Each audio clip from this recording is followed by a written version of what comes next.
بسم اللہ الرحمن الرحیم۔ السلام علیکم ناظرین، پیغام پوڈ کاسٹ کے نئے ایپیسوڈ کے ساتھ حاضر خدمت ہیں۔ ناظرین، 25 دسمبر جب آتا ہے تو قائد اعظم محمد علی جناح کی ذات کے بارے میں ہم ڈسکس بھی کرتے ہیں، ان کے بارے میں ہم پروگرامز بھی کرتے ہیں، ان کے بارے میں ان کی شخصیت کو بھی جانتے ہیں۔ آج کا جو پوڈ کاسٹ ہے یہ اس حوالے سے بڑا اہم ہے کہ ہم نے اس کو قائد اعظم کی شخصیت کے حوالے سے مختص کیا ہے، اور ہم سمجھتے ہیں کہ بابا قوم اور بانی پاکستان کے بارے میں جاننا اس قدر ضروری ہے کہ جنہوں نے یہ پاکستان بنایا تھا ان کی پرسنالٹی کیا تھی، شخصیت کیا تھی، ان کے افکار، ان کے نظریات کیا تھے، جب پاکستان وہ بنا رہے تھے تو اس وقت ان کے ذہن میں کیا تھا۔ اس حوالے سے ہم نے آج جس شخصیت کو اپنے اسٹوڈیو میں دعوت دی ہے وہ بنیادی طور پر تو ایئر فورس سے ہیں، ایک فائٹر پائلٹ رہے ہیں، لیکن بانی پاکستان کے حوالے سے جو ان کا پیشن ہے، ان کی جو انسپریشن ہے وہ اتنی شاندار ہے کہ ہم نے ان کو اپنے اسٹوڈیو میں آج انوائٹ کیا کہ وہ آئیں اور ہمیں بابا قوم کے بارے میں کچھ بتائیں۔ ہمارے ساتھ آج موجود ہیں ایئر کموڈور ریٹائرڈ خالد فاروق چشتی صاحب۔ آپ ستارہ امتیاز ہیں ملٹری اور ستارہ بصالت ہیں۔ بنیادی طور پر ایک فائٹر پائلٹ تھے، پھر ریٹائرمنٹ کے بعد ایک بزنس کر رہے ہیں، اس کے علاوہ جو ہے وہ مختلف اداروں کے اندر پڑھاتے ہیں، یہ لیکچر دیتے ہیں۔ تو ہماری جو میری ان سے ملاقات کے بعد جو میری انسپریشن تھی وہ یہ تھی کہ ان کا جو پیشن تھا بابا قوم کے حوالے سے وہ بڑا شاندار تھا، تو میں چاہ رہا تھا کہ ہم آپ کے سامنے وہ بھی پیش کریں۔ آئیے آپ کی ملاقات کرواتے ہیں جناب ایئر کموڈور ریٹائرڈ خالد فاروق چشتی صاحب سے۔ السلام علیکم سر۔ جی وعلیکم السلام سر بہت شکریہ آپ کا، آپ تشریف لائے اسٹوڈیو میں، آپ نے وقت نکالا۔ سب سے پہلے تو میں وہ کہانی جاننا چاہوں گا کہ قائد اعظم کے حوالے سے آپ کا جو پیشن ہے وہ کس طرح ڈیولپ ہوا؟ فخر صاحب، یہ 2003 کی بات ہے۔ میں وار کورس کرنے کے لیے استنبول گیا تھا ترکی میں، اور میں نے یہ کورس ٹرکش لینگویج میں کرنا تھا تو زبان بھی سیکھنی پڑی۔ تقریباً 1 سال کا کورس تھا، تو میں جتنی عرصہ استنبول رہا یا ترکی کے باقی شہروں میں پھرا تو مجھے یہ جان کر بڑی خوشی ہوئی کہ وہ قوم اپنے لیڈر کمال اتا ترک کی کتنی عزت کرتی ہے، اور اسی کے ساتھ ہی ندامت بھی ہوئی کہ ہم ایز اے پاکستانی شاید مجھے لگا کہ شاید 10% بھی اس کا وہ احترام یا تکریم نہیں کرتے جو وہ قوم اپنے لیڈر کے لیے کرتی ہے۔ خاص طور پہ اس قوم کے پاس اپنے لیڈر کی سینکڑوں تصویریں ہیں۔ کوئی بلڈنگ، کوئی ہال، کوئی کالج، کوئی یونیورسٹی، کوئی بینک مکمل نہیں ہو سکتا جب تک کمال اتا ترک کی تصویر اندر نہ ہو۔ میرے بچپن میں تصویریں تھیں قائد اعظم کی، بینکوں میں ہوتی تھیں، اسکولوں میں ہوتی تھیں، آہستہ آہستہ غائب ہونا شروع ہو گئی۔ پھر اور بھی بدقسمتی یہ ہے کہ ہمارے پاس چند تصویریں ہیں قائد اعظم کی، اور وہی ہر جگہ پائی جاتی ہیں، چاہے وہ آنے صدر ہو یا کوئی چھوٹا سا اسکول ہو۔ تو میں نے تہیہ کیا کہ مجھے تو یہ پتہ تھا کہ بچپن سے کہ Quaid Azam most well dressed اور ہینڈسم آدمی تھے اپنے زمانے کے، تو وہ تصویریں کہاں گئیں؟ تو میں نے تہیہ کیا کہ جب میں پاکستان واپس جاؤں گا تو میں یہ قرض سمجھ کے قائد اعظم کا اپنے اوپر کم کرنے کی کوشش، اتار تو سکتا ہی نہیں ہوں، تھوڑا سا کم کرنے کی کوشش کروں گا اور ان کی تصویریں نایاب ڈھونڈوں گا۔ میری خوش قسمتی یہ بھی، اور مجھے زیادہ قرض اس لیے محسوس ہوا کہ میری رینک جو ایئر کموڈور ہے، میری پروموشن بھی ترکی میں رہتے ہوئی ہوئی، تو مجھے اور زیادہ خوشی ہوئی اور ان کے لیے احترام بڑھا کہ یہ ان کے وسیلے سے ہی ہے اللہ تعالیٰ کے بعد جو مجھے یہ رینک نصیب کیا یا میری پروموشن ہوئی۔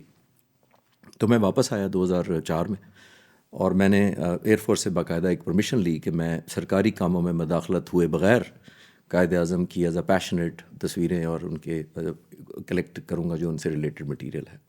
میں نے تقریباً 7 سال تک قائد اعظم کی تصویریں اکٹھی کی، اور مجھے آپ کو بتاتے ہوئے خوشی ہو رہی ہے کہ الحمدللہ میں نے ان 7 سالوں میں اور اس کے بعد بھی آج میرے پاس تقریباً قائد اعظم کے 450 پورٹریٹس ہیں جو لارج سائز ہیں، چھوٹے گوگل یا انٹرنیٹ والے نہیں۔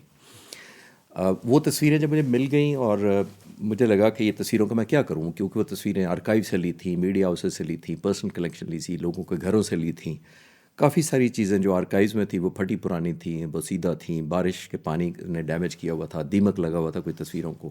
تو پھر میں نے ڈیجیٹلی ان کو کلیکٹ کر کے ریوائیو کر کے پھر سوچا کہ ان تصویروں کو نئی نسل جو ہے وہ بلیک اینڈ وائٹ تصویروں کو شاید اس طرح کنیکٹ نہ کرے، تو مجھے ان کو کلر کرنا چاہیے۔ پھر میں نے ایک ٹیچر رکھا اپنے لیے، اور جو سافٹ ویئر آپ لوگ زیادہ جانتے ہیں جو گرافک کے ہوتے ہیں وہ کورل ڈرا اور فوٹو شاپ میں نے خود سیکھے ٹیچر رکھ کے۔ پھر میں نے یونیورسٹی کے 2 بچے ہائر کیے، اور میں کیونکہ ایئر فورس میں سرو کر رہا تھا اس وقت، تو ان کو میں ویکینڈ پہ صرف ہفتہ اور اتوار کو بلاتا تھا، سارا دن وہ صبح سے شام تک میرے ساتھ ہوتے تھے۔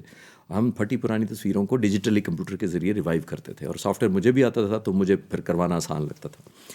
تو وہ تصویریں اور پر پکچر پھر میں ان کو پے کرتا تھا جب کوالیفائی ہو جاتی تھی تصویر، تو جب وہ اکٹھی ہو گئی تو پھر میں نے سوچا کہ قائد اعظم کو بڑا کنٹروورشل لوگ بنانے پہ تلے ہوئے ہیں پاکستان کے اندر بھی اور باہر بھی.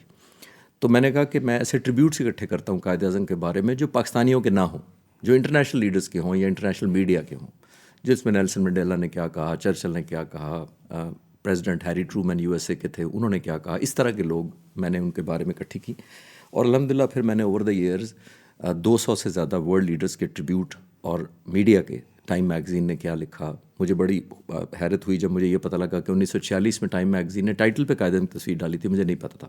پھر میں نے ریچ آؤٹ کر لیا, اس پورے میگزین کی سافٹ کاپی میرے پاس ہے. تو وہ کرنے کے بعد پھر میں نے سوچا کہ یہ بھی کر لیا تو پھر میں کیا کروں. تو پھر میں نے ان کی تصویروں اور انہی کی روشنی کو یوز کرتے ہوئے ایک لیکچر فارم بنانا شروع کیا تھا, جس میں سٹوریز تھیں قائد اعظم کی, انٹیگریٹی کے بارے میں, آنیسٹی کی, ایمانداری کی, اسٹیٹسمین کیا تھے, مذہب سے کتنا لگاؤ تھا, پاکستان سے محبت کیوں تھی اتنی, ان کی فیملی لائف کیسی تھی ان کی. تو یہ ساری چیزیں اکٹھی کرنے کے بعد الحمدللہ میں پچھلے کوئی 18 سال سے پاکستان اور پاکستان سے باہر بھی, U S A, Canada, you کے میں بھی, اور پاکستان کے تقریباً ہر شہر میں یہ لیکچر دے چکا ہوں. اور پھر میں نے ایک ویب سائٹ بھی بنائی قائد اعظم کے آنر میں, وہ کوئی 14 سال سے وہ بھی چلا رہا ہوں, وہ ہے www.myjinnah.com. اب پھر میں جب یو ایس اے, یو کے اور کینیڈا گیا تو مجھے پاکستانی کمیونٹی نے بڑا انسسٹ کیا کہ ابھی آپ ایک لیکچر دے کے چلے جائیں گے, ہماری فیملی تو نہیں اٹینڈ کر سکی, یا میری بیٹے نہیں آ سکے, یا والد نہیں آ سکے, تو آپ جا کے کوئی ڈیجیٹل چینل بنا دیں تاکہ ہم کلپس چھوٹے چھوٹے ڈالا کریں. تو پھر میں نے آ کے ایک خالد چشتی کے نام سے ایک یوٹیوب چینل ڈالا, تو ان پہ پھر ڈالنی شروع کر دیں قائد اعظم کی ایز اے ٹریبیوٹ. تو آج الحمدللہ مجھے یہ بتانے میں فخر محسوس ہوتا ہے کہ میری یہ شرط ہوتی ہے کہ جب میں کسی بھی طرح کی قائد اعظم کے نام پہ ایکٹیویٹی کروں گا, ویسے میں یونیورسٹیوں میں جاتا ہوں یا کارپوریٹ لیکچر دیتا ہوں تو ظاہر پیسے لیتا ہوں, انکلوڈنگ لمس, لیکن میرا یہ شرط ہوتی ہے کہ اگر قائد اعظم کی بات ہوگی تو میں کوئی پیسہ نہیں لوں گا. بہت سارے لوگ کہتے ہیں نہیں جی ہمارا فنڈ ہے, گیسٹ اسپیکر کے اتنے پیسے ہوتے ہی ہوتے ہیں. میں نے کہا جی اگر آپ دیں گے تو پھر میں نہیں آؤں گا. تو یہ ایک ٹریول ہے, تھوڑا سا قرض اتارنے کی کوشش ہے, میں جاری رکھے ہوا ہوں. اللہ تعالیٰ کا میں شکر گزار ہوں کہ اس نے مجھے مہلت دی یا یہ سوجھ بوجھ دی کہ یہ قرض واجب ہے. بڑی ایک انسپریشن ہے. اور میں سمجھتا ہوں دیکھیں ہم لوگ جنہوں نے بچپن میں قائد اعظم کے مضمون پڑھے ہیں اپنی مطالعہ پاکستان کے اندر اور اس چیزیں, تو ایک اٹیچمنٹ تو فیل ہوتی تھی. مطلب یعنی یہ تھا کہ ٹھیک ہے ہمارے لیڈر ہیں اور بانی پاکستان, اس حوالے سے اس میں شامل کرتے تھے. لیکن کریکٹر کے ساتھ کنیکٹ کرنا, ریلیٹ کرنا کہ ہمارے جو لیڈر تھے جنہوں نے پاکستان بنایا تھا, ان کا کیا ویژن تھا اور کس وقت بنا رہے تھے, وہ شاید اس طرح سے ہماری جو نسلوں میں جو ہے ٹرانسفر نہیں ہو سکا. جو بات آپ کر رہے ہیں یہ بہت ڈفرینٹ بات ہے کہ آپ جیسے آپ بتا رہے ہیں کہ 200 کے قریب آپ نے انٹرنیشنل جو ڈگنیٹیز ہیں ان کو آپ نے جو ہے نا وہ فائنڈ آؤٹ کیا, انہوں نے جو قائد اعظم کے بارے میں کیا کہا ہے. سوال میرا یہ ہے کہ پاکستان کے بارے میں تو ابھی ہم پاکستان میں یہ بھی ایک سوال اٹھاتے ہیں کہ مطلب قائد اعظم کہیں ایجنٹ تو نہیں تھے کہ انہوں نے جو ہے نا وہ برٹن کے کہنے پہ جو ہے نا وہ اس کو ڈیوائڈ کیا, ورنہ تو یہ متحدہ ہندوستان ہی ہونا چاہیے تھا. اس حوالے سے آپ کیا کہتے ہیں؟ ود ڈیو رسپیکٹ, دیکھیے میں یہ کہوں گا کہ کیونکہ قائد اعظم کی جو کریکٹر تھا, ان کے جو اصول پسندی تھی اور جو ان کی ڈٹرمنیشن تھی, جو ان کی سیلف لیسنس تھی, جب اس کو میچ نہ کیا جا سکے نا تو بڑا آسان ہے سب سے پہلے یہ کہہ دیں کہ وہ ایجنٹ تھے. یہ سب سے آسان ہوتا ہے. جب آپ کسی کے رتبے کو پہنچ نہ سکیں تو اس پہ تھوکنا سب سے شارٹ کٹ لگتا ہے میرے حساب سے. تو میں قائد اعظم پہ جتنی کتابیں میں نے پڑھی ہیں, میں یہ بالکل کلیم نہیں کرتا کہ لوگوں نے نہیں پڑھی ہوں گی, لیکن یہ کہنا بڑا آسان ہے. یہ وہی شخص ہے جس نے 1946 میں یہ کہا تھا کہ جو مسلمان پاکستان کی آزادی کی مخالفت کر رہے ہیں, یعنی کہ ہندوستان میں رہنا چاہتے ہیں, ان کی آنے والی نسلیں ہندوستان کے ساتھ اپنی لائلٹی ثابت کرنے میں گزاریں گی. یہ سچ نہیں ہے؟ ایسا ہی. تو جن کو یہ لگتا ہے کہ وہ ایجنٹ تھا, وہ آج چلے جائیں واپس ہندوستان. سادہ سوال. تو یہ ملک بہت بڑی نعمت ہے کیونکہ ہمیں آزادی مل گئی ہے, اس لیے شاید ہم فلسطین کو دیکھنا بھول جاتے ہیں, ہم گرانٹڈ لے لیتے ہیں, ہم کشمیر کے جو اپریشن ہو رہی ہے ان کو بھول جاتے ہیں, اور دنیا میں جہاں پہ ظلم ہو رہے ہیں ان کو بھول جاتے ہیں, اور آزادی کی قدر نہیں کرتے ہیں. ہم کہتے ہیں یہ آزادی مل گئی ہے, اب اس میں نقص کیسے نکالیں. اور نقص سب سے آسان کہنا یہ ہے کہ اچھا, جس قائد اعظم کو آپ نے جانا ہے وہ کیا ہے, ان کی کیا ہے پرسنالٹی ہے؟ دیکھیے میں کسی نبی یا holy prophet peace be upon him کی باتیں اس لیے نہیں کر رہا کہ ہم اکثر یہ لوگ کہہ لیتے ہیں کہ وہ اتنی بڑی شخصیت ہے, ان کو ہم عام آدمی کیسے میچ کریں. میں ایک شخص 75 سال پہلے کا پیش کرتا ہوں آپ کے سامنے, اور گزارش کرتا ہوں, توقع کرتا ہوں, اور پوری جد و جہد کر رہا ہوں کہ لوگ ان کو فالو کر کے دیکھ لیں. لیکن بدقسمتی سے جنہوں نے فالو کرنا ہے وہ نہیں کر رہے. عام لوگوں میں بہت احترام ہے. میں آپ جتنا کہیں گے، جس ٹاپک پہ کہیں گے، میں ان کی انٹیگریٹی بتانے کی کوشش کر سکتا ہوں، میں ان کی ایمانداری بتانے کی کوشش کروں گا، اور آپ کو کہوں گا اور ریکویسٹ کروں گا اور ارج کروں گا کہ ان کو میچ کریں. آپ نبیوں کو نہیں میچ کرنا کر سکتے صلاحیت وائز، تو ان کو تو کر سکتے ہیں. یہ تو ہم جیسا ایک شخص تھا، سوٹڈ بوٹڈ تھا، ٹائی لگاتا تھا، تو کیوں نہیں ہم ان کو کر پاتے؟ تو میرے نزدیک ان کی ایک یہ شخصیت اتنی بڑی شخصیت تھی کہ جو شخص آخری دنوں میں بیمار ہے، زیارت میں رہ رہے، نڈھال رہتے ہیں سارا دن بیماری کی وجہ سے، زیادہ دیر بات نہیں کرتے. ایک دفعہ لان میں بیٹھے ہوئے ہیں، تھوڑی بہتر طبیعت ہے، اے ڈی سی کو کہتے ہیں میرا سگار کا بل لے کے آؤ. اے ڈی سی نے کہا سر وہ آپ گورنر جنرل ہیں اور آپ کی انٹائٹلمنٹ ہے، سگار اور دوسرے بل جو آپ پہ خرچے ہوتے ہیں وہ سرکار ادا کرتی ہے، اور آپ کے بل ادا ہو چکے ہیں، اور کیونکہ آپ کی طبیعت کافی خراب تھی. کہتے ہیں سارے بل لے کے آؤ. سارے بل منگوائے گئے، اپنی ذاتی چیک بک سے وہ خرچہ کاٹا، اور انگریزی میں کہتے ہیں سگار پینا بری عادت ہے، میری قوم میری بری عادتوں کا خرچہ کیوں اٹھائے. تو یہ کوئی میچ کر کے دکھا دے آج. ہم اس لیے اس کو چھپانا بھی چاہتے ہیں اور اس کے لیے اس کو ایجنٹ بھی کہنا چاہتے ہیں کہ یار جس چیز کو میچ نہیں کر سکتے تو اس کو برا بھلا تو کون آرام سے. یہ وہی شخص ہے جو آخری دنوں میں بیمار ہے، کھانا پینا چھوڑ دیا. بہن نے ضد کی کہ کیا کریں، کھانا کس طرح کھلائیں. ڈاکٹروں نے کہا کہ کھانا ضرور کھلائیں کیونکہ ان کی بیماری سے ان کی زندگی کو کم خطرہ ہے، کمزوری سے زیادہ ہے، ان کا وزن کم ہوتا جا رہا ہے. کسی طرح ان کو کھانا کھلائیں کیونکہ دوائیاں بھی اثر نہیں کر رہی. اے ڈی سی کو یاد آیا کہ قائد اعظم لاہور میں ممدوٹ ہاؤس سے فلاں باورچی کو بلا لیتے ہیں جب بھی لاہور تشریف لے جاتے ہیں. تو اس نے فاطمہ جناح کو کہا کہ کسی طریقے سے اس کو بلا لیتے ہیں بغیر بتائے، کیونکہ اجازت نہیں ملے گی بتائیں گے تو. بلا لیا گیا اس شیف کو، جہاز کا ٹکٹ دے کے کوئٹہ، پھر زیارت پہنچایا گیا، چھپ کے کھانا بنایا گیا. بہن نے کہا کہ جو ان کی پسند کا کھانا ہے اور جو تم سب سے اچھا بناتے ہو وہ بناؤ.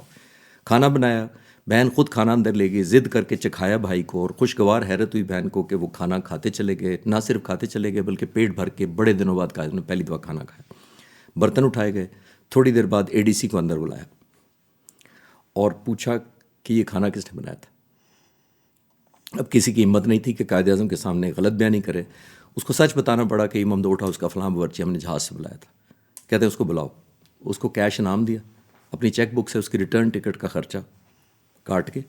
اے ڈی سی کو انگریزی میں کہتے ہیں اس کو واپس بھیج دو، یہ ایک غریب قوم ہے، میرے منہ کے ذائقے کے لیے اس عیاشی کی متحمل نہیں ہو سکتی. آج کے لیڈر کر کے دکھا دیں. یہ کتنے باورچی پہلے جہاز میں پہنچ جاتے ہیں جب بڑے صاحب نے آنا ہوتا ہے. بہت ہی، وہ تو مطلب فلائٹس ہوتی ہیں، چارٹرڈ فلائٹس. تو اس لیے میں عرض کر رہا ہوں کہ اس لیے اس شخص کو چھپایا جاتا ہے کہ اس کو پرے کرو، کیونکہ اس کو میچ کون کرے گا. میرا قد اگر 5 فٹ ہے یا 4.5 فٹ ہے تو میں 7 فٹ والا بندہ اپنے ساتھ نہیں کھڑا کرنا چاہتا، کیونکہ میں چھوٹا لگوں گا. مجھے لمبا لگنا ہے تو اس کو ہٹاؤ پر. قائد اعظم کا پاکستان کے بارے میں جو پیشن تھا وہ کیا تھا؟ دیکھیے 2 میں آپ کو بتا سکتا ہوں. ایک دفعہ بہن بڑی بحث کر رہی تھی کہ ڈاکٹروں نے آپ کو سختی سے منع کیا کہ اس کو پتہ تھا ٹی بی ہے اور آپ سفر نہیں کر سکتے. ان زمانے میں چارٹرڈ جہاز تو بالکل ہی نہیں تھے، جہاز ہی کم تھے، تو ٹرین میں سفر کرتے تھے. تو بہن نے ضد کی کہ آپ سفر بند کر دیں کیونکہ آپ ڈاکٹر نے آپ نے منع کیا. تو انگریزی میں بہن کو کہتے ہیں تم نے کبھی ایسے جنرل کو دیکھا ہے جس کی فوج محاذ جنگ پر لڑائی میں مصروف ہو اور وہ چھٹیوں پر چلا جائے؟ پہلی بات. دوسرا پیشن قائد اعظم کا پاکستان کے متعلق یہ تھا کہ ایک دفعہ بہن نے ان سے ضد کی اور دوستوں نے بھی کہا، اور ایک دفعہ ایک دوست نے پوچھا کہ آپ اتنے امیر ہیں، اتنے ویل آف ہیں، آپ کو اتنا پیسہ ہے، اتنی وکالت آپ کی چلتی ہے، صحت آپ کی گرتی جا رہی ہے دن بدن، تو پاکستان کی ضد کیوں لگائے بیٹھے؟ ایک الٹیمیٹ آپ کا مقصد کیا ہے؟ تو کہتے ہیں میرا الٹیمیٹ مقصد یہ ہے کہ جب میں اس دنیا کے بعد اگلے جہان اللہ تعالیٰ کے حضور پیش کیا جاؤں تو وہ مجھے یہ کہے ویل ڈن مسٹر جناح. یہ پیشن تھی. تو اب اس کو آپ ایجنٹ کہہ لیں یا جو مرضی کہہ لیں، اس سے مجھے تو فرق نہیں پڑتا. صحیح.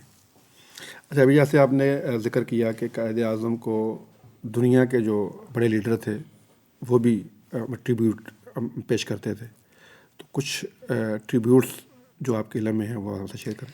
بہت زیادہ ہیں، لیکن میں چند ایک لارڈ پیتھک تھے، سیکرٹری انڈیا کے، یونائٹڈ انڈیا کے لارڈ پیتھک، برٹش تھے. انہوں نے بڑی خوبصورت بات کہی، انگریزی میں کہی. انہوں نے کہا Gandhi died by the hands of an assassin, Jinnah died by his devotion to Pakistan. یعنی گاندھی ایک جنونی کے ہاتھوں مارا گیا اور جناح پاکستان کی لگن میں مارا گیا، ڈیووشن کے ہاتھوں مارا گیا. یہ فرق ہے. پھر ایک وجے لکشمی پانڈے ہے جو نہرو کی بہن تھی اور ظاہر ہے آرچ رائیول جس کو کہتے ہیں مخالف ترین لوگوں میں ان کا شمار ہوتا تھا. اس نے بڑی اچھی بات کہی اور اس سے بڑا ٹریبیوٹ میں نے میرا نہیں پڑھا کہ قائد اعظم کے آنر میں کسی نے دیا ہو. انہوں نے کہا کہ اگر مسلم لیگ کے پاس 100 گاندھی اور 200 ابوالکلام آزاد ہوتے اور کانگریس کے پاس صرف ایک جناح ہوتا تو ہندوستان تقسیم نہ ہوتا. یعنی آپ کی سب سے بڑی رائیول کہہ رہی ہے کہ 100 گاندھی اور 200 ابوالکلام پر بھی ایک جناح بھاری ہے. کہنا وہ یہ چاہ رہی تھی جو مجھے لگا ہے. پریزیڈنٹ تھے امریکہ کے ہیری ٹرومن. انہوں نے قائد اعظم کی وفات پہ بھیجا میسج. انہوں نے کہا کہ یہ ایک وہ شخص تھا جس کو جتنا عزت اور احترام اپنی زندگی میں ملا شاید ہی کسی اور شخص کو ملا اپنی زندگی میں. تو بہت سارے ہیں, میں سناتا چلا جاؤں گا اور میرا خیال ہے کافی وقت آپ کا لگ جائے گا. اچھا, دنیا اب جیسے آپ بھی یہ ذکر کر رہے ہیں کہ دنیا انہیں ایک ویژنری لیڈر کے طور پر دیکھتی ہے, یہ کیسے آپ کہہ سکتے ہیں؟ دیکھیے میں بھی اکثر یونیورسٹی میں, یہ بڑا دلچسپ سوال ہے کہ میں جب یونیورسٹی کالجز میں بچوں کو رہتا ہوں, میں پوچھتا ہوں وہ قائد اعظم کیسے تھے, تو بچے کہتے ہیں ویژنری لیڈر تھے. تو میں کہتا ہوں کیسے تھے, تو وہ بچے کہتے ہیں یہ نہیں پتا آپ کیسے لیڈر تھے. میں عرض کرنے کی کوشش کرتا ہوں. دیکھیے 1947 جون میں پاکستان کا قیام ہونا ٹھہر گیا. فیصلہ ہو گیا کہ یہ 2 ملک بنیں گے. ظاہر ہے گاندھی نے اور نہرو نے اور ماؤنٹ بیٹن نے بھی بڑی کوشش کی کہ قائد اعظم کو کسی طرح اس ضد سے باز رکھا جائے کہ وہ پاکستان کی ضد چھوڑ دیں. اور ہندوستان میں جب آزادی کے بعد کانگریس نے اعلان کیا کہ جو نیا ہندوستان ہوگا, آزاد ہندوستان, اس کا گورنر جنرل جو ہوگا وہ لارڈ ماؤنٹ بیٹن ہی ہوگا جو اس وقت وائس رائے تھا.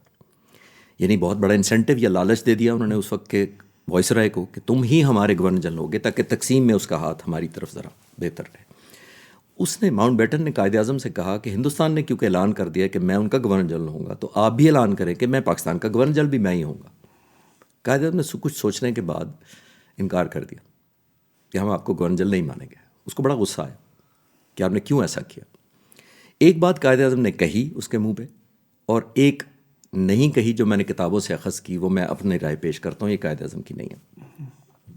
میرا خیال یہ ہے کہ قائد اعظم کا یہ خیال تھا کہ میری صحت تو چند مہینوں کی مہلت ہے, زندگی بھی. ان کو پتہ تھا کہ میرا دن لکھے جا چکے ہیں.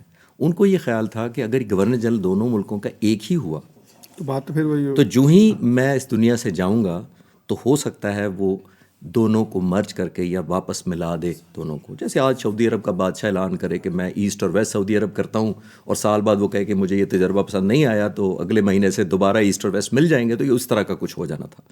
تو قائد کا ایک تو یہ خیال تھا کہ یہ میری زندگی کے بعد کہیں یہ آزادی ختم ہو جائے گی اور میری ساری محنت ضائع جائے گی, جو ظاہر ہے کتابوں سے اخذ کیا جا سکتا ہے. ایک بات بہت زبردست انہوں نے کہی, کیونکہ بیرسٹر تھے, کیونکہ دلیل سے جیتنا تھا. تو ماؤنٹ بیٹن کو کیا کہتے ہیں؟ ماؤنٹ بیٹن کو کہتے ہیں مسٹر وائس رائے, کل کو اگر دونوں ملکوں میں جنگ ہو جاتی ہے تو تم کس کے گورنر جنرل ہوگے؟ اب آپ یہ دیکھیں یہ ایک ایسا بیرسٹر ہی کہہ سکتا تھا جو لاجواب اس نے کر دیا کہ بھئی تم تو دونوں کے ہوگے اور اگر دونوں ملکوں میں لڑائی ہوگی تو پھر کس کا ساتھ دو گے. اور وہی ثابت ہوا 1948 میں, بہت دور نہیں جانا پڑا, یہ ثابت ہو گیا کہ دونوں ملکوں میں جنگ ہوئی. تو اس شخص کو ویژنری ہی کہیں گے. اور دوسری ویژنری کی میں آپ کو مثال عرض کر دوں, 3 ملٹری اکیڈمیز تھی نیا پاکستان بنا, ایک آرمی کی, ایک نیوی کی, ایئر فورس کی. 13 اپریل 1948 میں قائد اعظم نے اپنی زندگی میں ایک ہی ملٹری اکیڈمی وزٹ کی تینوں میں سے, اور وہ تھی پاکستان ایئر فورس اکیڈمی. اس وقت پاکستان ایئر فورس اسکول ہوتا تھا, پھر اس کو کالج کا درجہ دیا گیا انہوں نے. اور ویژن کا عالم دیکھیں کیا کہتے ہیں. ویژن کا عالم انگریزی میں وہاں جا کر انہوں نے خطاب کیا کہ کوئی بھی ملک کمزور ایئر فورس کے ساتھ جارحیت کے نشانے پر ہوتا ہے. یہ ان کے خطاب کا حصہ ہے جو میں اردو میں کوشش کر رہا ہوں سنانے کی. پاکستان کو چاہیے کہ جتنا جلد ہو سکے اپنی پاک فضائیہ کو مضبوط کرے جو دنیا میں کسی سے بھی دوسرے نمبر پر نہ ہو. اچھا, یہ ویژن نہیں. 2019 میں ابھی نندن کا کیس جب ہوا تو وہ میرا تو خیال ہے قائد اعظم کے فرمودات کے عین مطابق ہوا کہ کسی سے بھی دوسرے نمبر پر نہ ہو. یعنی کہ 75 سال پہلے جب ایویشن ہی نئی بن رہی تھی تو یہ شخص ہمیں ویژن دے کے جا رہا ہے ہمارا لیڈر, کسی سے آپ کی ایئر فورس نمبر 1 ہونی چاہیے, کسی سے دوسرے نمبر پر نہ ہو. تو یہ ویژنری جو ان کو اس وقت بھی ایئر پاور کی امپورٹنس پتہ تھی کہ ایویشن اور ایئر فورس کی کل کو کتنی اہمیت ہونی ہے. میں تو اس سے ویژن کی ان کی تصدیق کر سکتا ہوں ذاتی طور. اچھا, یہ بات درست ہے کہ قائد اعظم کو جو ہے متحدہ ہندوستان کے گورنر جنرل کی آفر بھی ہوئی تھی؟ جی بالکل ٹھیک. وزیر اعظم کے جب سب سے پہلے جب پاکستان بننے کا آلموسٹ برداشت نہیں ہو رہا تھا کہ یہ تو بن جائے گا اب تو، پہلے ماؤنٹ بیٹن نے وائسرائے گھر میں بلایا، ناراضگی ہو گئی اور غصے میں اٹھ کے چلے آئے. جب کنونس نہیں کر پایا ماؤنٹ بیٹن ان کو کہ پاکستان کی ضد چھوڑ دیں، پھر نہرو آیا، انہوں نے کہا آپ کسی طرح کی وزارتیں لے لیں، جو مانگتے ہیں ہم آپ کو دینے کو تیار ہیں، صرف پاکستان کی ضد چھوڑ دیں. نہیں مانے. پھر الٹیمیٹلی گاندھی آیا. گاندھی نے آ کے کہا کہ ہم پورے متحدہ ہندوستان کا آپ کو پہلا وزیر اعظم بنانے کو تیار ہیں، اور وہ ہے، آج ذہن میں رکھیے، بنگلہ دیش سے لے کے کے پی کے تک. اور وہ یہ بھی ذہن میں رکھیے کہ وہ کوئی فرشتے نہیں تھے، نعوذ باللہ نبی نہیں تھے، ایک سیاستدان تھے. ایک قیمت ہو سکتی تھی ان کی کہ یار اتنے بڑے ملک کا مجھے وزیر اعظم بنا رہے ہیں، پہلا وزیر اعظم. تو اس کے جواب میں کیا کہا گاندھی کو؟ قبول کر سکتے تھے، اور جواب میں کہتے ہیں جو تم مجھ سے مانگ رہے ہو، انگریزی میں کہتے ہیں جو تم مجھ سے مانگ رہے ہو یہ میری قوم کی امانت ہے، اور میں امین ہوتے ہوئے قوم کی امانت نہیں بیچ سکتا. پھر اگر وہ امانت بیچ دیتے تو میرا یقین ہے کہ آج ہم دنیا میں ان کو Muhammad Ali Jinnah, the first prime minister of all India, تو یاد رکھتے، قائد اعظم شاید یاد نہ رکھتے. تو یہ ان کی لالچ میں نہ آنے کی اور selflessness, devotion to the country تھی، جس کی وجہ سے آج ہم ان کو قائد اعظم یاد رکھتے ہیں. اچھا، ابھی آپ پروگرام سے پہلے ایک واقعہ سنا رہے تھے ان کا، شخصیت کا، کہ ان کے بھائی ان سے ملنے کے لیے آئے. وہ اقربا پروری کے بارے میں ہم بڑا سوال کرتے ہیں کہ جی ہمارے یہاں نیپوٹزم بہت ہوتا ہے اور اس طرح سے. تو قائد اعظم کے حوالے سے کیا یہ پوائنٹ آف ویو تھا؟ دیکھیے، وہ میں اس سینس میں سنا رہا تھا جو میرا خیال ہے سب سے مشکل ہے آج کل کے لیڈروں کو فالو کرنا، اور رہنما جتنے ہیں ان کا بہت بڑا امتحان ہوگا، اور میں ان کو خود سلوٹ کرنے جاؤں گا اگر کوئی اس طرح فالو کر لے قائد اعظم کی بات کو. وہی بات اس طرح کی تھی کہ کیپٹن گل حسن اے ڈی سی تھے قائد اعظم کے، جو بعد میں جنرل بنے اور پاکستان آرمی چیف بھی بنے. ان کے اے ڈی سی تھے پاکستان بننے کے بعد. پاکستان نئے بن گیا، اب قائد اعظم گورنر جنرل ہے. ان کا بھائی احمد علی ان سے ملنے آیا، اور آ کے اس نے اپنا ایک وزٹنگ کارڈ کیپٹن گل حسن کو دیا کہ یہ میرا کارڈ، میں بھائی ہوں قائد اعظم کا، اور میرا کارڈ قائد اعظم کو دے دو. گل حسن لکھتے ہیں کہ میں نے پوچھا کہ آپ کی بھائی سے اپائنٹمنٹ ہے یا آپ کی بات ہوئی ہے کوئی پہلے اپائنٹمنٹ؟ تو انہوں نے کہا نہیں، اپائنٹمنٹ نہیں ہے، صرف تم کارڈ دے دو، وہ بلا لیں گے مجھے. تو وہ کہتے ہیں کہ میں اندر چلا گیا وہ کارڈ لے کے، اور قائد اعظم کو جا کے وہ کارڈ دیا. قائد اعظم نے کارڈ پڑھا، اور اس کارڈ کے اوپر لکھا ہوا تھا احمد علی، brother of Quaid Azam, governor general of Pakistan. یہ الفاظ لکھے ہوئے تھے کارڈ کے اوپر. قائد اعظم نے لال پین لیا، اے ڈی سی کہتے ہیں، سیکنڈ لائن کو جس کے اوپر لکھا ہوا تھا brother of Quaid Azam governor general of Pakistan, وہ لال پین سے کاٹا اس لائن کو، اے ڈی سی کو کارڈ واپس دیا، اور اس کو کہتے ہیں کہ اس کو بولو کہ نیا کارڈ بنوائے، ہو سکتا ہے میں اسے مل لوں. اب آپ بتائیے آج کل کی لیڈرشپ، سگا بھائی آئے تو کوئی اس طرح واپس بھیجے گا؟ آج کل دور پر ایک رشتہ دار اس طرح واپس بھیجے گا؟ اصول پسندی کا مطلب یہ عالم تھا کہ اس کی یہ ہمت کیسے ہوئی کہ میری اس نے آفیشیل ڈیزگنیشن کو اپنے نام کے ساتھ استعمال کیا. یہ لیڈرشپ ہوتی ہے. اسی لیے میں کہتا ہوں کہ کہنا بڑا مشکل ہے قائد اعظم، لیکن اس کو عمل کرنا اتنا ہی مشکل ہے. اچھا، ایک ان کے بارے میں بڑا سوال ہوتا ہے، چونکہ بڑے ماڈرن تھے اور بڑا سوٹ بوٹ پہنتے تھے، گورے تھے نا، یعنی لائف اسٹائل ایسا تھا. تو ان کے مسلمان ہونے کے حوالے سے بھی بڑے شکوک و شبہات پھیلائے جاتے ہیں. تو آپ کی کیا ریسرچ ہے اس کے بارے میں؟ پہلی بات تو یہ ہے کہ ہم ہر شخص کو کہتے ہیں کہ جو لیڈر ہوگا وہ سب سے اچھا مسلمان ہوگا، سب سے اچھا سائنٹسٹ ہوگا. میں اکثر لوگوں سے، آپ کا جواب دینے سے پہلے میں ایک میڈیکل کالج میں گیا، مجھے کسی نے یہی کہا کہ وہ اچھے مسلمان نہیں تھے. تو میں نے ان سے پوچھا کہ بیٹا آپ ڈاکٹر قدیر خان کو جانتی ہو؟ اسٹوڈنٹ تھی لڑکی، فائنل ایئر کی. تو میں نے کہتی ہے جی. میں نے کہا وہ کتنی نمازیں پڑھتے تھے؟ میں نے کہا پتہ نہیں. میں نے کہا انہوں نے کتنے حج کیے تھے، عمرے کتنے کیے تھے؟ میں نے کہا پتہ نہیں. تو میں نے کہا کہ اللہ تعالیٰ جس شخص کو جس کام کے لیے بھیجے اسے اتنا ہی حساب لینا چاہیے، باقی اللہ تعالیٰ کو لینے دیں. اس نے ہمیں بم دینا تھا، ہم نے بم تو لے لیا، پھر نمازوں کا حساب نہیں مانگا نا اس سے، تو پھر آپ بھی نہ مانگیں. یہ تو پہلے پری ایمبل کے طور پہ میں گزارش کرتا ہوں. قائد اعظم اچھے مسلمان نہیں تھے، لیکن لنکنز ان یونیورسٹی میں ایز اے ینگ اسٹوڈنٹ، 20 سے پہلے کی عمر، اور لنکنز ان یونیورسٹی میں کہتے ہیں میں نے داخلہ اس لیے لیا تھا کہ اس میں اوپر سب سے حضرت محمد صلی اللہ علیہ وسلم کا نام لکھا ہوا تھا، biggest law givers of the world. تو مجھے نہیں پتا کیسے مسلمان تھے. پھر اے ڈی سی ان کے عطا ربانی، جو آج کل ہمارے پیپلز پارٹی کے رہنما ہیں، رضا ربانی سینیٹر، ان کے والد ایئر فورس میں تھے. وہ اپنی کتاب میں لکھتے ہیں کہ جب ہم جا رہے تھے عید الاضحیٰ دوسری 25 اکتوبر 1947 کو پاکستان میں بڑی عید منائی گئی پہلی. تو جب جا رہے تھے تو اے ڈی سی کو کہا کہ میرے لیے کوئی جگہ رکوانا مت، جہاں مجھے جگہ ملے گی ہمیں وہیں ہم نماز پڑھیں گے. تو تھوڑی دیر سے پہنچے تو پیچھے جوتیوں کے پاس سائڈ پہ جگہ ملی، وہیں نماز پڑھی. اور نماز پڑھنے کے بعد اے ڈی سی گاڑی میں بیٹھے اور اے ڈی سی کو کہتے ہیں ہم واپسی پہ گھر رستہ بدل کے جائیں گے کیونکہ یہ سنت ہے. جس شخص کو اس حد تک احترام ہو تو مجھے نہیں پتا پھر اور اسلام کو کہاں سے میں اس کا حساب کروں اس سے میں. جی اچھا یہ بتائیے کہ وہ ان کی پرسنالٹی تو بڑی، یعنی ہم دیکھتے ہیں سوٹ پوٹ میں بڑے سیریس بندے تھے، کوئی حصہ ظرافت بھی تھی ان کے اندر، کوئی مطلب مزاح بھی تھا شخصیت میں؟ یہ بھی آپ کا بڑا اچھا سوال ہے، کیونکہ عام طور پہ یہ امپریشن لیا جاتا ہے کہ قائد اعظم بہت سوبر تھے اور سنوب بلکہ تھے، اور کچھ لوگ تو ان کے مخالفین بڑا تکبر کے سینس میں بھی ان کو گنتے ہیں. بہت زبردست سینس آف ہیومر بھی تھا، لیکن ظاہر ہے وہ بڑا کیلکولیٹڈ استعمال کرتے تھے. ایک دفعہ گاندھی ان سے ملنے آئے اور آ کے کہا کہ مسٹر جناب what suffix should I use with your name, میں آپ کے نام کے ساتھ کیا لقب استعمال کروں. اس زمانے میں لقب ہوتے تھے خان بہادر، ایکسیلنسی، سر کا خطاب، واٹ ایور. تو اس کو ہنستے ہوئے کہتے ہیں کہ گلاب کو جس مرضی نام سے پکاریا جائے وہ گلاب ہی رہتا ہے اور اس کی خوشبو میں کوئی فرق نہیں پڑتا. اور پھر ایک دفعہ جو زیادہ انٹرسٹ کرے گی آپ کے خاص طور پہ نوجوان نسل کو، علی گڑھ مسلم یونیورسٹی بڑے پسند کرتے تھے اسٹوڈنٹس ان کے قائد اعظم کو، اور اکثر یہ جاتے تھے. ایک دفعہ قائد اعظم گئے تو اسٹوڈنٹ کے ساتھ ساتھ چل رہے تھے، جب پیچھے پیچھے چل رہے تھے تو ایک اسٹوڈنٹ نے قائد اعظم کو کہا کہ ہمارا ایک اسٹوڈنٹ ہے آپ کی نقل بڑی اچھی اتارتا ہے. تو آپ سوچیں قائد اعظم جیسا باروب آدمی اور اس کو کہا جائے کہ ایک اسٹوڈنٹ آپ کی نقل اتارتا ہے، تو سارے اسٹوڈنٹ ڈر گئے باقی کہ بھئی یہ تو بتانا نہیں تھا، یہ تو بڑی ڈانٹ پڑے گی. تو قائد اعظم نے کہا کہ بلاؤ اس کو، اور بہت زیادہ خوف طاری ہوا. وہ بچہ آیا، ظاہر ہے جیسا آیا ہوگا کانپتا ہانپتا، تو قریب آیا تو اس نے کہا، قائد اعظم نے کہا کہ سنیں تم میری نقل اتارتے ہو؟ اب وہ بھی نہ کیسے کرے، اس نے کہا جی سر. اور یہ میں آپ کے ناظرین کی گزارش کی بتاتا چلوں کہ اس زمانے میں نہ یوٹیوب تھا، نہ واٹس ایپ تھا، نہ ویڈیو تھی، نہ ٹی وی چینل ہوتے تھے. لوگوں سے یا بزرگوں سے سن کے وہ پوچھتے تھے کہ قائد اعظم کیسے چلتے تھے، کیسے بات کرتے ہیں، آواز کیسے بلتے ہیں. تو وہ انہی سے سن کے اس نے انسپریشن لے کے یہ ساری نقل کیسی ہوئی تھی. تو قائد اعظم نے کہا میرے سامنے کرو نقل. تو وہ بچہ گیا، تھوڑی سے چل کے آیا قائد اعظم کی طرح، پھر آ کے اس نے قائد اعظم کی طرح اسپیچ کی.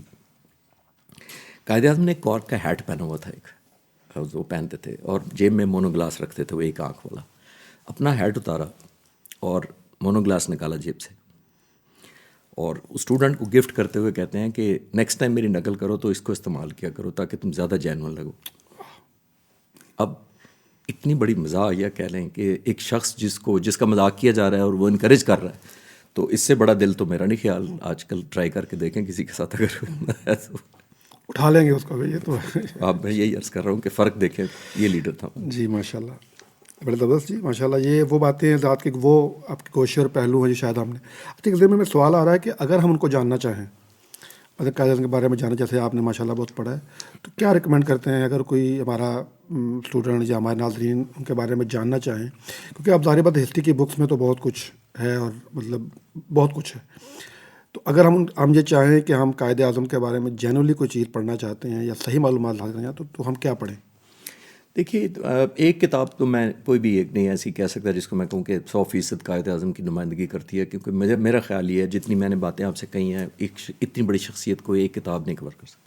اور جو میں آپ سے شیئر کی ہیں اس لیے نہیں کہ میں نے بڑا پڑھا ہے، میں نے بہت کتابیں پڑھنے کے بعد یہ اس میں سے کچھ باتیں آپ سے پیش کرنا چاہ رہا ہوں. ایک پرٹیکولر کتاب نہیں ہے، انٹرنیٹ اویلیبل ہے، بہت ساری بکس اویلیبل ہیں. ایک بک نہ کریں، مائی بردر ہے، جناح ہے، اسٹینلے والپٹ کی کتاب ہے، جناح پاکستان کی ہے، ایون جسونت سنگھ کی میں نے پڑھی ہے، ان میں بھی بڑی اچھی باتیں کہی ہیں. تو کتاب ایک پرٹیکولر میں نہیں ریکمینڈ کرنا چاہوں گا. اگر آپ کو پیشن ہے کسی کو اور جاننا چاہتے ہیں، لیکن کتاب نہ بھی پڑھے تو آپ ان کی جو کہہ رہے ہیں نا عمل جو وہ ہیں انہی کو اپنی زندگی میں اپنانے کی کوشش کریں تو میرا خیال ہے کمال ہو جائے. آج کل کی مثال میں ریلیونس بات کرتا ہوں. آج کل کیا ہو رہا ہے ہماری کہ جی میرے ہاتھ فلاں کی آڈیو آ گئی ہے، فلاں کی ویڈیو آ گئی ہے، فلاں نازیبا وہ آ گئی ہے میرے پاس، یہی چل رہا ہے. اور ایک دوسرے کو بلیک میل کیا جا رہا ہے.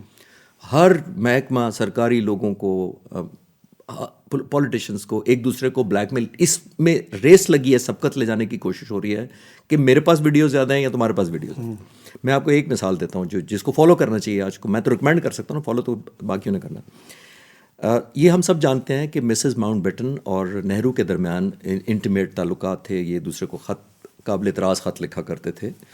اور یہ اب حقیقت ہے، اس میں کوئی سیکرٹ نہیں ہے، قائد اعظم کی بیٹی نے جب پارسی لڑکے سے شادی کی تو قائد اعظم کو بڑی تنقید کا نشانہ بنایا گیا کہ ایسا شخص جو اپنی بیٹی کو کنٹرول نہیں کر سکتا وہ اپنے پورے ملک کو کیسے کنٹرول کرے گا. بہت ساری اور باتیں کہیں، لیکن قائد اعظم بڑے ڈگنیفائڈ رہے، انہوں نے کوئی مخالفت نہیں کی، ریبٹل نہیں دیا اور کوئی تنقید نہیں کی اپنے ناقدین کے اوپر.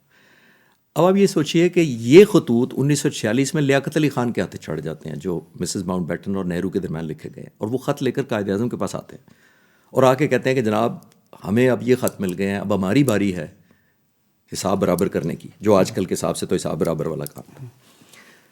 تو جب بتایا گیا قائد اعظم کو کہ یہ وہ خطوط ہیں تو قائد اعظم نے انگریزی میں کہا کہ تم چاہتے ہو کہ میں اپنے مخالفین کو قابو کرنے کے لیے بلیک میلنگ استعمال کروں.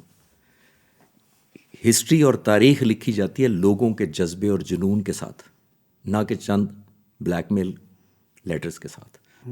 اور آپ کو مجھے بتاتے ہوئے خوشی ہو رہی ہے کہ قائد اعظم نے خط جلوا دیے. آج کل کا کوئی لیڈر کر سکتا ہے کہ جلوا دے اپنی ویڈیوز جن کے ہاتھوں میں؟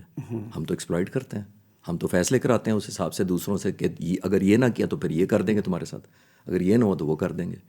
تو یہ گریس تھی، ایک پولیٹیکل گریس دیکھیں ایک شخص کی کہ وہ 2 خط بیگم زینت 2 ووٹ جعلی ڈال کے آ گئی الیکشن میں، 1946 کے الیکشن میں. وہ ان کی پولنگ آفیسر تھی.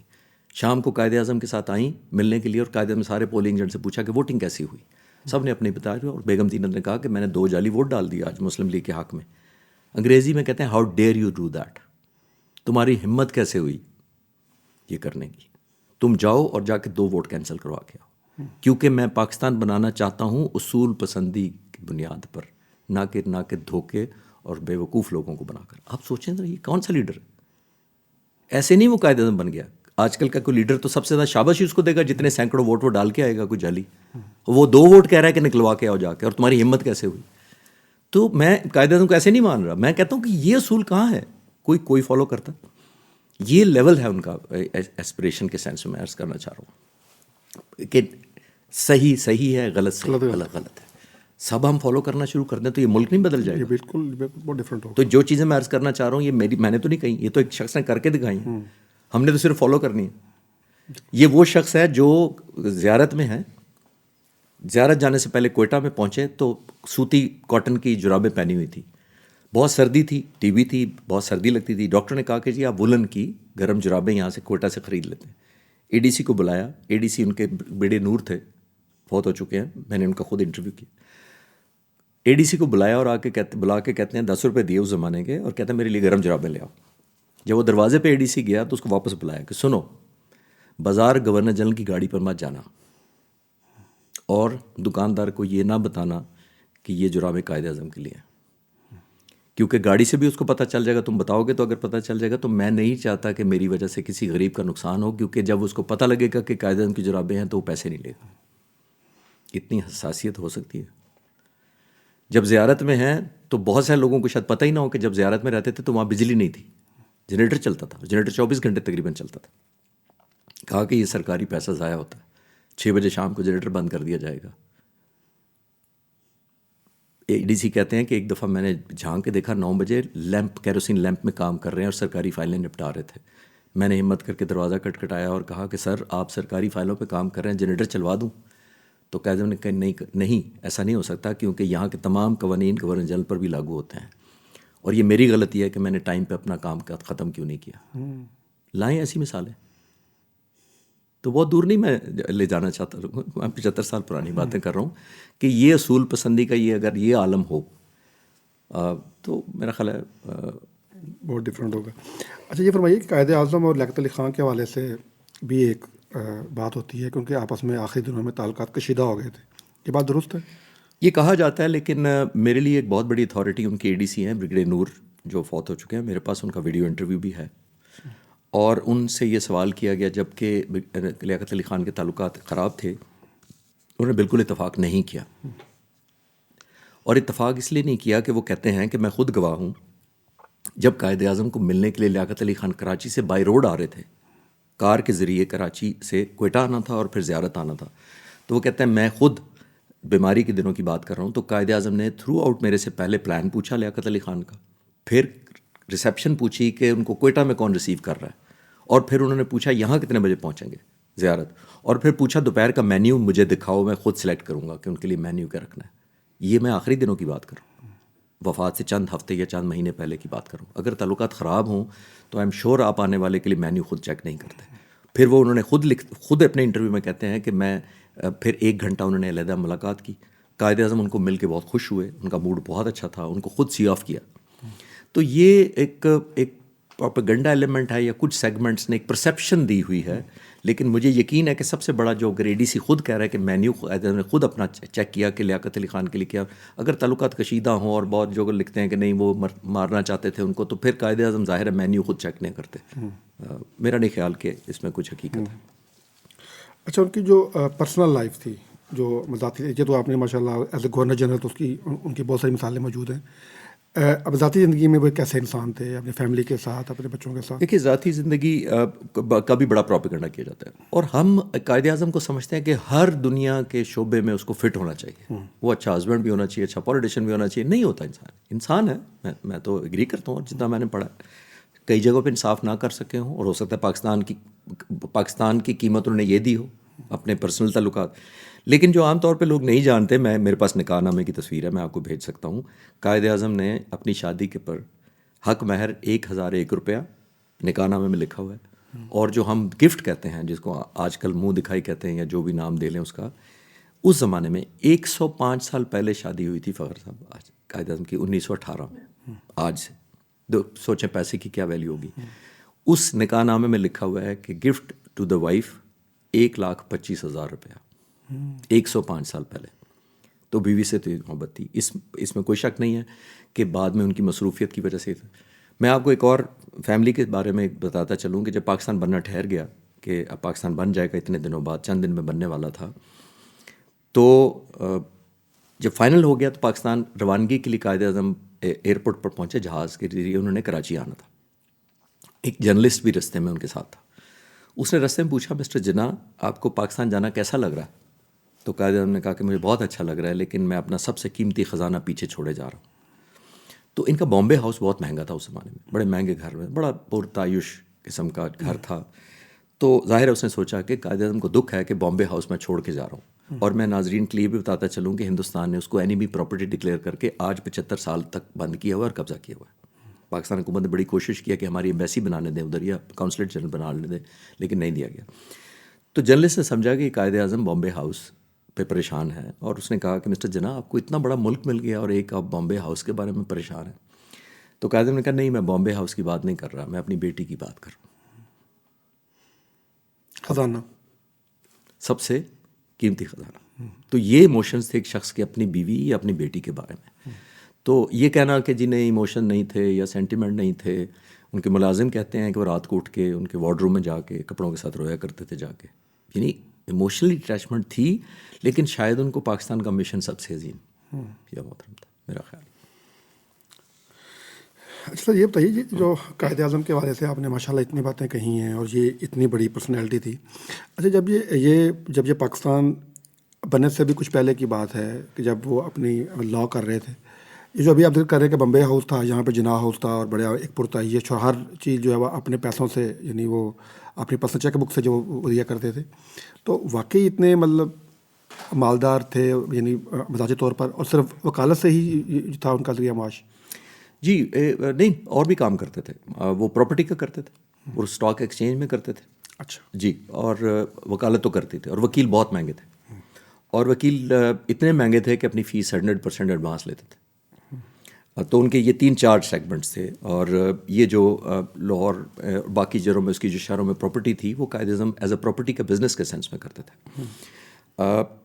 جو آپ کہہ رہے ہیں کہ جی وکالت کا میں آپ کو ایک چھوٹا سا سناتا چلوں, کیونکہ لوگوں کو پتہ چلے اصول پسندی کا. ایک ہندو کلائنٹ آیا قائد اعظم کے پاس, کیونکہ فیس ایڈوانس لیتے تھے, اس کا کیس پڑا, اور جھوٹا کیس جو پہلے سے ان کو ظاہر ہو کبھی نہیں لیتے تھے, جب سمجھتے تھے کیس سچا ہے تو لیتے تھے. اس کو کہتا ہے میں تمہارا کیس لڑوں گا, اور میں تمہارا کیس 10 پیشیوں میں ختم کروں گا. اب یہ بھی ذہن میں رکھیے کہ اس زمانے میں یہ قانون کا حال تھا کہ وکیل پریڈکٹ کرتا تھا کہ کتنی پیشیوں میں کیس ختم ہو جانا ہے. اب جج بھی نہیں کر سکتے پریڈکٹ, اور کوئی بھی نہیں کر سکتا کہ کتنے سال چلنا ہے, کون سی نسل تک چلنا ہے, بدقسمتی سے. اور ہر پیشی کا قائد اعظم نے کہا کہ میں تمہارے سے 500 روپیہ لوں گا. اس زمانے کے 500 روپے بہت تھا, 5000 بنتا تھا 10 پیشیوں کا. اس ہندو کلائنٹ نے 5000 روپے ایڈوانس دے دیا قائد اعظم کو اور کہا کہ یہ رکھیں. قائد نے پیسے رکھ لیے, 3 پیشیوں کے بعد مقدمہ ختم کر دیا اور جیت لیا. جب وہ ہندو کلائنٹ قائد اعظم کے پاس آیا تو 3500 روپے جو پیشیاں نہیں ہوئی تھیں انہوں نے اس کو واپس کرنا چاہا. تو ہندو کلائنٹ نے کہا کہ نہیں جناب, یہ تو آپ کا کمال ہے کہ آپ نے اپنی پروفیشنل اور جو آپ کی قابلیت ہے اس کی وجہ سے کیس 3 پیشیوں میں ختم کر دیا ہے, تو یہ تو آپ کا حق ہے. تو انگریزی میں اس کو کہتے ہیں جناح صرف وہی لیتا ہے جس کا وہ حقدار ہوتا ہے. یہ اصول پسندی دیکھیں اور نہیں لیے وہ واپس. تو میں نے آپ کو شاید عرض کر رہا تھا پہلے بھی کہ یہ وہ لیڈر ہے جو سمبولک 1 روپے تنخواہ, گورنر جنرل کی کار اپنی ذاتی بامبے سے منگوائی, 11 سال پرانی کار, وہ استعمال کرنا شروع کر دی. گورنر جنرل ہاؤس میں ایک ڈبل روٹی آتی ہے اور بہن کو کہتے ہیں کہ ہم 2 لوگ ہیں, ہم 3 یا 4 سلائس لیتے ہیں صبح ناشتے پہ, اور یہ پوری ڈبل روٹی باسی ہو جاتی ہے, اگلے دن نہیں کھا سکتے. تو یہ ملک کے اوپر بوجھ ہے. تو فاطمہ جناح نے بیکری کو ٹیلی فون کیا کہ قائد اعظم کہہ رہے ہیں کہ ہمارے لیے کچھ 4 سلائس والی ڈبل روٹی بنا سکتے ہیں. تو کراچی کی اس بیکری نے آج بھی وہ سانچہ سنبھالا ہوا ہے 4 سلائس والا. باقی سلائس سے ملک غریب نہیں ہو جاتا تھا, لیکن یہ لوگوں کو پیغام دینا چاہتے تھے کہ آپ کا گورنر جنرل کو آپ کا کتنا احساس ہے. پاکستان بننے کے 14 دن بعد 18 اگست 1947 اصفہانی صاحب 14 اگست کے 18 دن بعد, پاکستان بننے کے 14 دن بعد 28 اگست 1947 اصفہانی صاحب ہمارے انویسٹر تھے امریکہ میں, وہ ملنے آئے قائد اعظم کو گورنر جنرل ہاؤس میں. پاکستان بن چکا ہے. رات کو 9 بجے میٹنگ ختم ہوئی. وہ خود کہتے ہیں کہ جب میں اٹھا کمرے سے تو قائد اعظم نے اس کمرے کی لائٹ آف کر دی. گلی سے گزرتے جا رہے تھے جہاں جہاں سے قائد اعظم خود لائٹیں آف کرتے جا رہے تھے. تو میں بڑا حیران ہوا کہ یہ گورنر جنرل کا گھر ہے, اندھیرا کرتے جا رہے ہیں قائد اعظم. تو کہتے ہیں میں سیڑھی کے پاس پہنچا تو میں نے ہمت کر کے قائد اعظم سے کہا کہ مسٹر جناح یہ گورنر جنرل کا گھر ہے, اس میں تو لائٹیں جلتی رہنی چاہیے. تو قائد اعظم کہتے ہیں اسی لیے تو بند کر رہا ہوں کہ یہ گورنر جنرل کا گھر ہے اور یہ لائٹیں لوگوں کے پیسوں سے جل رہی ہیں. میں سیڑھیوں پہ کھڑا ہوں, جب تم اتر جاؤ گے تو سیڑھیوں کی لائٹ بھی آف کر کے واپس جاؤں گا.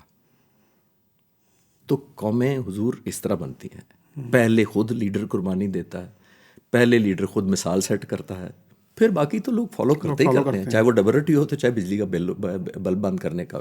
پہلے لیڈر کہتا ہے کہ مجھے تمہارا احساس ہے, تو لوگ کہتے ہیں. اچھا جی صاحب, آخری سوال کہ وہ جو ایمبولینس کی بات ہوتی ہے کہ واقعی دنوں میں ایمبولینس یا خراب ہو گئی تھی یا خراب کر دی گئی تھی, اس بات میں کتنی سچائی ہے؟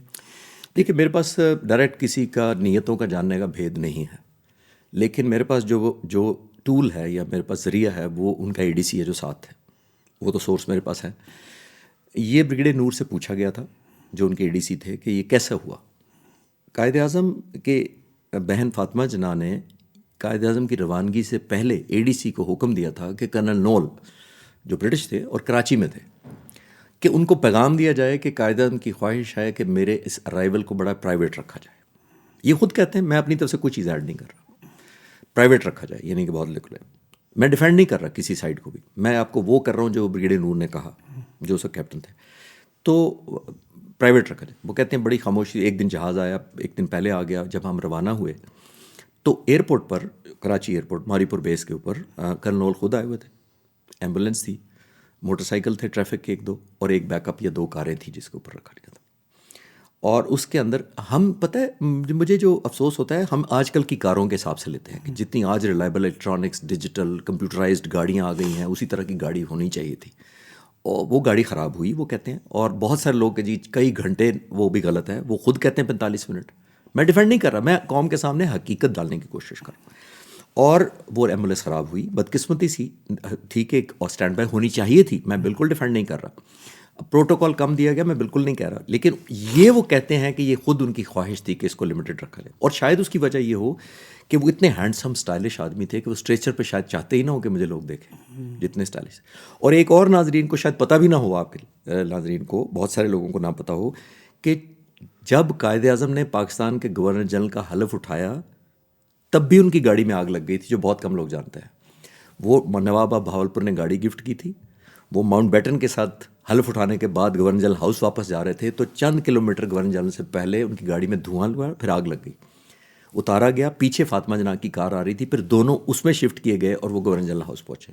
میں صرف ایک پکچر لا رہا ہوں کہ اس زمانے میں ٹیکنالوجی آج والی نہیں تھی. گاڑیوں کا نیا نیا کام شروع ہوا تھا, یا انڈسٹری نئی نئی شروع تھی, خرابیاں بھی ہو سکتی ہیں, پیٹرول. میں کوئی جسٹیفیکیشن کے سینس میں دوبارہ کہہ رہا ہوں کہ نہیں کہہ رہا, لیکن پاسبلی ہم آج کی الیکٹرانکس اور ایک ریلائبل کاروں کے حساب سے نہ کمپیئر کریں. اور ایک اسٹیبلش ملک ہوتا ہے اور ایک ہوتا ہے کہ ابھی آپ بالکل اب نئے آزاد ہوئے ہیں. بہت اچھی بات آپ نے کہی ہے کہ ہو سکتا ہے سسٹم اتنے میچور نہ ہوئے ہوں, کمیونیکیشن کا گیپ ہو تھوڑا بہت. انہوں نے بھی کہہ دیا کہ سمپل کیا جائے, تو لوگوں نے کہا کہ ہاں بھائی وہ کیوں کہ کہہ رہے ہیں شاید وہ غصہ کریں گے. یہ بات آپ بالکل درست ہے کہ ہم اس کو دیکھ رہے ہیں آج کے پروٹوکول کے حوالے سے کہ جتنا سوفسٹیکیٹڈ ہو گیا ہے, چیزیں ہو گئی ہیں کمیونیکیشن کے اعتبار سے. ایگزیکٹلی. ہم تو آج 100 گاڑیوں کا پروٹوکول دیکھتے ہیں نا, تو ہم کہتے ہیں بھائی ان کو کیوں ایک بھیجی تھی. اس زمانے میں قائد اعظم کی اپنی گاڑی ہی 2 گاڑیوں پر پروٹوکول ہوتا تھا. یہ میں انٹرسٹنگ بات آپ کو بتاؤں, 2 گاڑیاں ریگارڈلیس 2 ہی تھیں. اور یہ بھی میں ایک چھوٹی سی بات ایک ایڈ کرتا چلوں کہ ان کے جو چیف سیکورٹی آفیسر تھے وہ پارسی تھے. جب گاندھی کو ہندوستان میں ایک جنونی ہندو نے قتل کر دیا تو ان کو ایڈوائز کیا گیا سیکورٹی کی طرف سے کہ آپ فوری طور پر سے چیف سیکورٹی آفیسر جو پارسی ہے اس کو تبدیل کر لیں. میں مذہب کی ٹالرنس کی میں بات جاننے لگا, تو آپ فوراً تبدیل کر لیں کیونکہ یہ پارسی ہے, اور آپ پارسی لوگ آپ کو اس لیے پسند نہیں کرتے کہ ایک پارسی لڑکی کو آپ نے مسلمان کر کے شادی کی تھی, اور ایک پارسی آپ کی بیٹی تھی جس نے ایک بیٹی تھی جس نے پارسی سے شادی کی تھی. تو پارسی آپ کو پسند نہیں کرتے, تو یہ آپ کو قتل نہ کروا دے. تو قائد اعظم نے کیا جواب دیا؟ قائد اعظم نے کہا کہ اگر میں اس کو ہٹا دیتا ہوں تو یہ میں پیغام دوں گا کہ میں صرف مسلمانوں کا گورنر جنرل ہوں, میں کیونکہ پاکستانیوں کا گورنر جنرل ہوں تو اس کو تبدیل نہیں کروں گا. تو یہ ٹالرنس تھی دوسرے مذاہب کے لیے قائد اعظم کی. پاکستان کے پہلے 6 کی کیبنٹ تھی منسٹرز کی, اس میں سے نان مسلم بھی تھے. ہم بھول جاتے ہیں. اب کسی کو نان مسلم لے لے تو ہم سمجھتے ہیں کہ پتہ نہیں کیا طوفان گر گیا.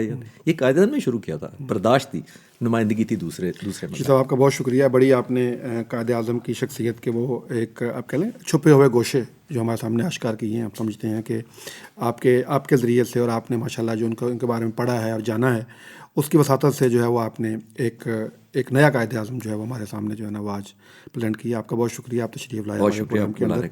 ناظرین, قائد اعظم محمد علی جناح بابائے قوم ہے, بانی پاکستان ہے, اور 25 دسمبر کے حوالے سے جب ہم ان کے حوالے سے بات کرتے ہیں, ان کو یاد کرتے ہیں, تو آج کے اس پروگرام کے اندر ہمیں چشتی صاحب نے بھی یہ بتایا کہ ہمیں ان کا کریکٹر, ان کی پرسنالٹی, ان کا عمل جو انہوں نے پاکستان بناتے وقت اور اس کے بعد جو ہے وہ آپ لوگوں کے سامنے پیش کیا, جس کا اعتراف اپنوں نے بھی کیا اور بیگانوں نے بھی کیا. اور جو غیر مسلم تھے, جو بڑے بڑے آپ لیڈر تھے, انہوں نے بھی جس طرح سے ان کو ٹریبیوٹ پیش کیا ہے ان کی پرسنالٹی کو, ان کی شخصیت کو, یہ یقیناً ہمارے لیے ایک مثال ہے. اور ہم سمجھتے ہیں کہ ہر 25 دسمبر کو, بلکہ ہم تو چاہتے ہیں کہ ہر 11 ستمبر کو بھی ہم قائد اعظم کی یہ پرسنالٹی جو ہے اس کو ہم اس کی ریکال بھی کریں, انڈرسٹینڈ کریں, اور ہمارے جو لیڈرز ہیں اور ہمارے جو بڑے ہیں, ایون ساری قوم کو ہی ان کے کریکٹر کو فالو کرنے کی ضرورت ہے جس پاکستان میں ہم رہتے ہیں. اس کے ساتھ ہی ہمارے آج کے اس پروگرام کو ختم ہو جاتا ہے. اجازت دیجیے, اللہ حافظ.